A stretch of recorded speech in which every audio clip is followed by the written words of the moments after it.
Saudara yang kasih dalam nama Yesus, biarlah semua kita lapar dan haus akan kebenaran, lapar dan haus akan firman Tuhan, lapar dan haus akan kuasa Tuhan, lapar dan haus akan urapan Tuhan, lapar dan haus akan mujizat Tuhan, lapar dan haus akan hikmat daripada Tuhan. Oleh sebab itu saya minta saudara memiliki pikiran yang rohani. Tanpa pikiran yang rohani, saudara nggak bisa menangkap perkara-perkara rohani. Saudara tidak mengerti bagaimana mengerjakan pekerjaan Tuhan ini. Terlebih pada akhir zaman ini, Tuhan mau bekerja dengan sungguh-sungguh. Dan Tuhan hanya memakai orang yang sungguh-sungguh, yang sungguh-sungguh rohani. Pada akhir zaman ini tidak ada yang mustahil bagi orang yang percaya. Saudara rindukan sidang 100 orang, Tuhan berikan 100 orang. Jangan batasi kuasa Tuhan. Tapi apakah saudara rindu? Apakah saudara haus untuk itu? Apakah saudara berdoa buat itu? Ini soalnya sekarang. Adakah kehausan? Sebenarnya kehausan lebih parah daripada kelaparan. Memang firman Tuhan berkata, berbahagialah orang yang haus dan lapar, atau lapar dan haus akan kebenaran, karena mereka itu akan dipuaskan. Berbahagialah orang yang miskin di hadapan Tuhan.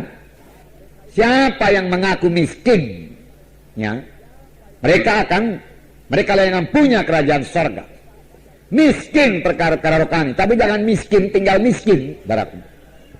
Miskin itu membawa kita minta kuasa, minta urapan, minta jiwa-jiwa. Miskin pelayananku Tuhan, miskin sidangku Tuhan, miskin jiwa-jiwa, miskin kuasa, miskin urapan. Tetapi maunya kita jangan miskin secara rohani, amin. Saudaraku, sebab rohani nggak bisa dilikuidasi, kecuali kita sendiri yang melikuidasi diri kita. Kita sendiri yang nggak mau kaya rohani. Kita sendiri yang nggak ngejar perkara-perkara rohani, kita merasa puas. Tapi jangan, saudaraku, krisis rohani, saudaraku. Oleh sebab itu mari lapar dan haus akan perkara-perkara rohani. Firman Tuhan berkata, jikalau kamu mengasihi dunia ini, jikalau kamu memikirkan dunia ini, memikirkan materi dunia ini, ya, memikirkan kebesaran dunia ini, tidak ada padamu kasih Bapa. Tidak ada padamu pikiran rohani. Ini artinya, saudaraku, kejar dunia ini. Kejar dunia ini, saudaraku. Saudara, dunia pun tak dapat kalau kita mengejar dunia ini. Apalagi hamba-hamba Tuhan, saudaraku, kejar dunia, nggak akan dapat dunia. Tahu saudara mengapa nggak dapat, saudaraku?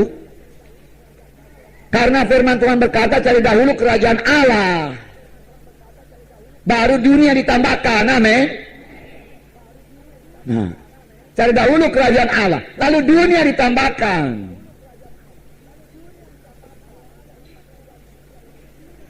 Kalau ada hamba Tuhan mengejar dulu dunia, saudaraku, dunia pun nggak dapatnya, apalagi rohani.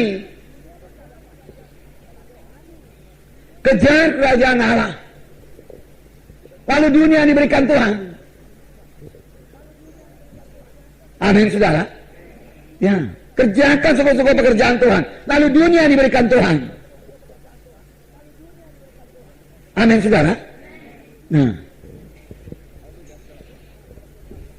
haleluya. Nah, saudara yang kasih dalam nama Yesus,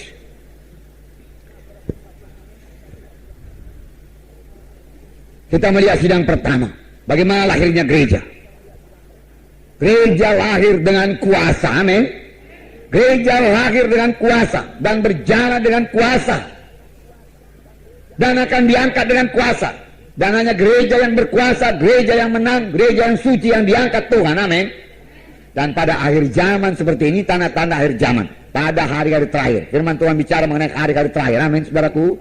Hari-hari terakhir, ini sudah hari-hari terakhir, saudaraku. Zaman akhir sudah dimulai, saudaraku, waktu pencurahan Roh Kudus.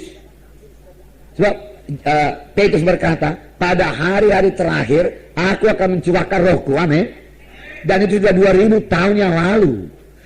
Dan kemudian saudaraku, 2000 tahun kita ini hidup pada hari-hari terakhir dari hari-hari terakhir.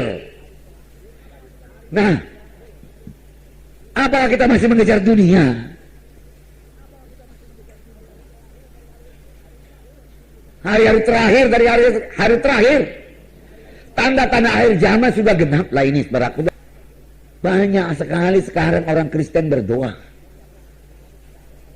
Kalau ada keributan kita nggak bisa menginjil, saudara. Nggak bisa seperti ini. Makanya perlu berdoa. Firman Tuhan juga berkata, berdoalah buat pemerintahan, supaya kamu memperoleh pemerintahan yang baik. Firman Tuhan berkata, kita harus berdoa supaya pemerintahan kita pemerintahan yang baik. Dan itu hanya bisa didoakan oleh orang yang rohani. Kalau saudara nggak rohani, saudara nggak berdoa buat itu. Saudara, kita harus memikirkan dan mendoakan negara kita ini juga. Amin, saudaraku.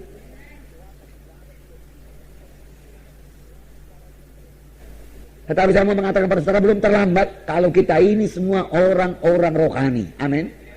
Tapi kalau kita masih mengejar kepentingan diri kita sendiri, saudaraku, kita akan ambruk, saudaraku. Pelayan saudara juga akan ambruk. Marilah mulai berkorban. Marilah mulai percayai kuasa Tuhan, mujizat Tuhan. Berapa banyak mujizat Tuhan terjadi dalam kebaktian kita. Saya sungguh sadar, saudaraku. Ya, 2 kali ini, 2 minggu betul saya melayani saudaraku suku Chinese di kota sana, saudaraku. Sekitar 40-50 di antara mereka itu, saudaraku. Saya lapar, kemudian saya lapar dan haus. Tuhan, tolong Tuhan kuasamu. Tolong Tuhan urapanmu, Tuhan. Tolong aku, Tuhan. Berapa persen lah firman Tuhan yang bisa dia tangkap, Tuhan? Mereka tidak biasa dengan firman Tuhan. Saya kasih firman Tuhan yang sangat sederhana kepada mereka, saudaraku. Ya. Oleh sebab saya berdoa, saya pikir pun nggak semua bisa dia tangkap firman Tuhan itu. Tapi saya berdoa, Tuhan, siapa yang saya letakkan tangan dalam nama Yesus, dia mesti mengalami kuasamu, Tuhan, di dalam nama Yesus. Aku rindu kuasamu, aku rindu urapanmu. Tidak bisa tidak, Tuhan, saya katakan. Saya berdoa, beberapa jam saya berdoa, baru saya berangkat, saudaraku. Nah, begitu caranya, saudaraku. Doakan lagi dalam nama Yesus, sembuhkan Tuhan dalam nama Yesus. Maju lagi satu ibu-ibu ke depan, saudaraku. Lalu, saudaraku, ibu ini saya tanya, mau apa ibu? Oh, dia bilang, saya mau doa, mohon urapan Tuhan untuk bersaksi. Saya belum pernah dengar, saudaraku, sepanjang melayani demikian, saudaraku. Begitu bersemangat dia bersaksi. Nah, makanya minggu depan ini, saudaraku, ya, akan lebih banyak lagi jiwa-jiwa baru. Amin, saudara.